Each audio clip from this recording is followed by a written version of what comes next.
Did you know that trees on your favorite prospecting ground have been quietly sampling the geology below them for decades, maybe even centuries?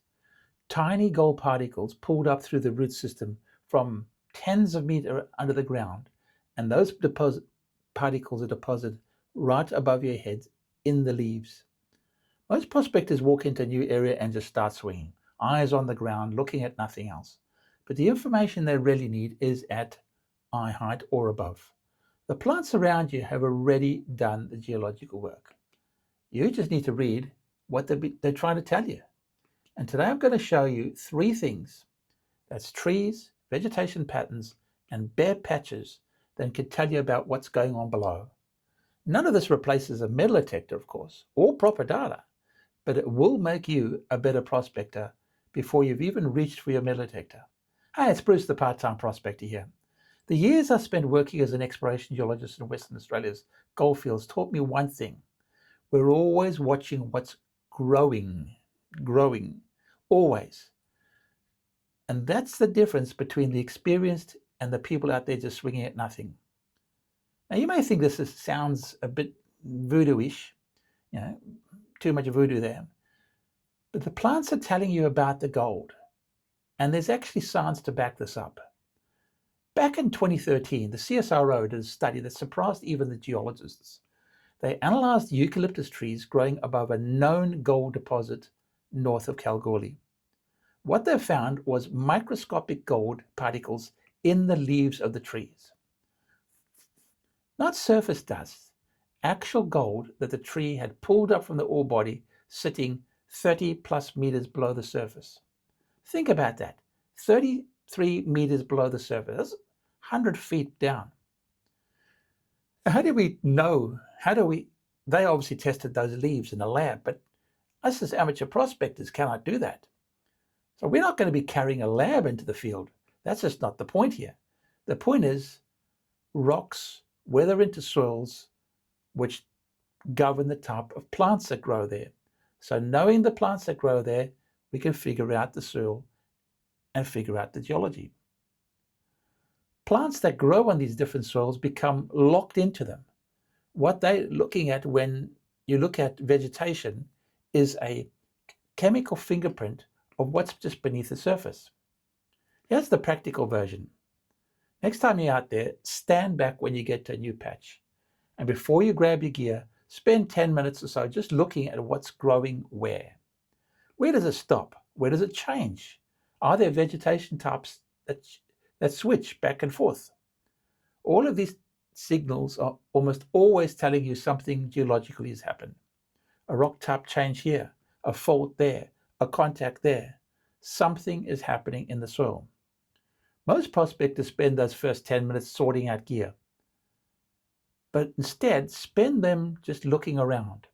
You'll be amazed at what you can start to see.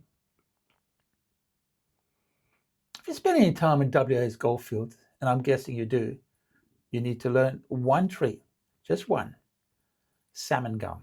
The bark is unmistakable, smooth, peeling in ribbons, salmon pink to copper orange, sometimes the color of a brushed coin. It's an absolute beautiful tree. Here's the thing. The salmon gum loves deep red-brown loamy soils. And these soils come from rocks that have weathered over millions of years. And these rocks, greenstones and granite, are exactly the same ones that host the WA's gold. Places like Kalgoorlie, the Golden Mile, Coolgardie, Norseman, all salmon gum country. Not a coincidence. The tree and the gold are both responding to the same geology that's under the ground. So when you drive into open, tall salmon gum woodlands on red, loamy soil, you've arrived geologically. The plumbing is right. It doesn't mean there's gold exactly where you're standing, obviously, but you're in the right kind of country. But there's also a second tree well worth knowing. It's the gimlet. Its twisted coppery trunk, deeply grooved like the bark's been absolutely wrung out. Where you find gimlet on red clay loam is standing on the same productive terrain as the salmon gum. Learn those two tree types And you've got a field identification toolkit you can actually use from the car window. Here's a pro tip almost no one talks about here. Google Maps satellite view. Salmon gum woodlands have a distinctive open canopy texture over red earth. Use that as a pre-trip filter. Cross-reference it with maybe any historical production data, old mines, etc. And you've got a prospectivity overlay before you've even left the house. That's homework that actually pays off. Here's a combination that should make every prospector slow the car down. A low ridge, rusty orange to deep red rock covered in spinifex. In the goldfield, that combination is telling you one of two or three things at once. The rust is iron, fairly obvious.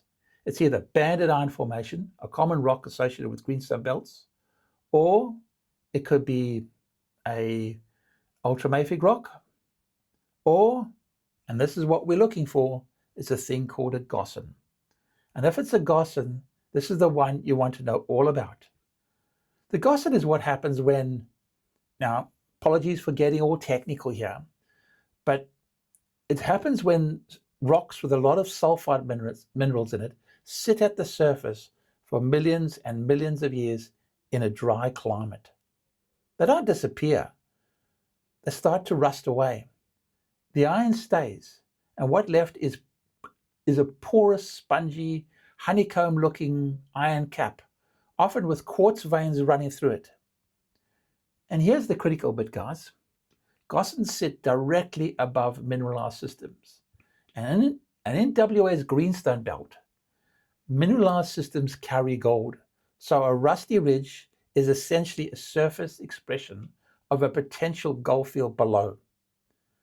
The spinifex is there because it loves rocky, low-nutrient, iron-rich soils. And that's the plant equivalent of the road sign telling you what type of rock you're on. So when you hit a rusty spinifex ridge, slow down. Walk the ridge. Look for three specific things. First, boxwood textures. That's that spongy honeycomb texture left where the rock has basically rusted away. Feel for it. It's distinctive. Second, quartz veins cutting through the ironstones. These matter. Most people don't realize it, but the quartz veins in the rusty rock are where you find the gold and where you should spend your time. And third, yellow ochre patches in the soil nearby. That yellow stuff forms directly from rock breaking down. Find all three on the same ridge and you're standing on a priority target. Common mistake here, and I see it more than often than not, is beginners walk onto a rusty ridge, see ironstone, think, nothing here, and keep walking. The ironstone itself isn't what you're after. It's the quartz cutting through the porous material within the ridge. Walk it, look for where the quartz appears. You could be onto a winner. Here's something the experienced geologists use all the time, but you almost never hear discussed in prospecting circles. Abrupt changes in vegetation that cut across flat-looking countryside are almost always marking something geological. It could be a rock-type contact, greenstone meeting granite, could be a fault, a shear zone where fluid has moved up through and altered the rock. It could be a change in how thick the weathered layer is above the bedrock. All of these changes, all these geological things change the rocks, which change the soil chemistry, and the plants respond accordingly. Sometimes you can see a line of taller trees cutting across the landscape. That usually means the soil profile is deeper there and holds more groundwater. That signals a geological structure, a fault, a shear zone, something coming to the surface through a weathered rock. So you'd have the surface here, you'd have a weathered, softer, friable zone filling up with water. The trees can grow down, so you get bigger trees growing there.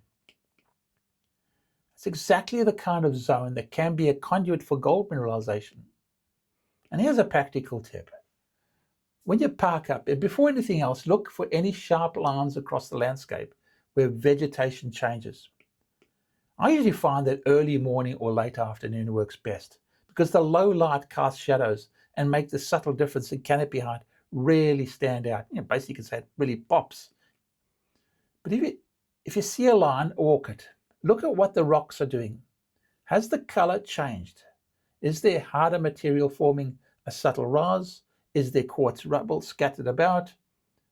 You may have just walked a contact or a shear zone, and that's worth marking on your GPS, because that could be the zone where gold mineralization occurs. And the last one here, and this involves a technique almost no prospector use, and I'm not joking here. Stressed or anomalous vegetation, basically plants that look stunted, discolored, or completely dead with no obvious cause, no recent fire, no salt lakes, no obvious erosion. Those are worth investigating, and here's why. In areas where sulfide minerals are close to the surface, thinking back to where we talked about the gossans beforehand, those rocks break down over time and produce acid. So the sulfide minerals react with the soil and the water and the air to form sulfuric acid. This is some serious acid, and the soil can get to pHs of about 2 or 3. That's not far off the battery acid in your car battery. Most plants can't handle that. So what you get is bare, scalded patches surrounded by stressed-looking vegetation in an otherwise normal bit of country. That's a field signature. A ring of sick plants around persistently bare ground is a chemical signature pointing to mineralization below. Well worth marking on the GPS. Note the soil color. Is it rusty orange, yellow staining, cream? Come back with some soil sample bags. So all right, let's pull all of that together into something you can actually use next time you're out there. First thing when you arrive at a new area, stand outside the car for a couple of minutes and have a look at the vegetation around you. Big picture first. What's growing? Where's it growing? And where does it change? Salmon gums and gimlets on red loam. Are they there? Then, if so, you're in greenstone country. Potentially, happy days. Rusty spinifex ridge. Slow the car down. Walk it. Looks for the boxworks, the quartz, the iron staining, yellow staining. If you find all three, spend some time there with your detector. Look for sharp vegetation lines cutting across the flat countryside. Low veg on one side, tall veggies on the other. Walk them. Look for what the rock is doing underneath. Bare patches with stressed plants around it, no obvious cause, GPS it. Note the soil color. Come back with a sample bag. None of this replaces soil sampling, proper geophysics, or good data, but it stacks the odds in your favor before you've done any of that. And it costs nothing except knowing what to look at. The next step in knowing which areas carries the right geology in the first place, which tenements are open, what's the historical production. These are the areas you need to consider and where the soil geochemistry supports taking a closer look. That's where desktop research tools come in. Tools like my very own goldprospectingwa.com. These are daily updated data, historical information, all on one map. If you want to have a look, check it out at goldprospectingwa.com. Thanks for watching. I appreciate you spending the time. If it was useful, I'd appreciate if you can give me a like, leave a comment, and if you want to receive more of this stuff, please consider subscribing. So get out there, read the land, and good luck. I'll see you on the next video.